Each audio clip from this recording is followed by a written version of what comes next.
Bugün mesela hatta bizim Tatar halkında, başka halklarda ko'pmi kishini ko'ramiz endi necha yillar, endi 50 yaşta, 60 yaşta, 70 yaşta, 40 yaşta ömür boyu yaşagan Allohga ibodat qilmish.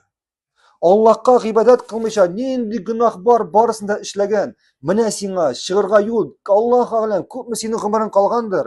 Ko'pmi sening umring qolgandir. Shunga ko'ra, agar sen bugün şu hadislerini işitip sen bugün Allah'a qaytarsın iken, başını secdege berersin iken, tövbe etip Allah bit senin barlık günahlarını geçer. Senin 40 yıl boyu, 50 yıl boyu, 60 yıl boyu işlegen senin barlık günahlarını geçirecek. Hem şu vakitte işlegen bütün yakşı amellerini sana kaldıracak. Kıyamet günde sen o şeyde şu yakşı amellerini tabaşaksın. Tabaşaksın. Şuna göre bu bit kutulu. Bu bit kutulu, bu bit шығу yolu.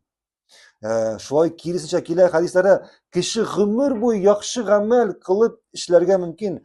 Sadakasında bire, yurtlar tüzi, tigisin işli, mınsın işli, yollar sala, yani yakşı amel kıla kişilik için. Lakin Allah yanına kayta, tevhid iyesi tügül. Allah'a ibadet kılışı tügül, anın bu yakşı ameller yazılamana. Fayda getiren bu yakşı amelleri. Yok ona bu yakşı amelleri bir fayda getirmeyecek. Eğer o tevhid iyesi bulmasa.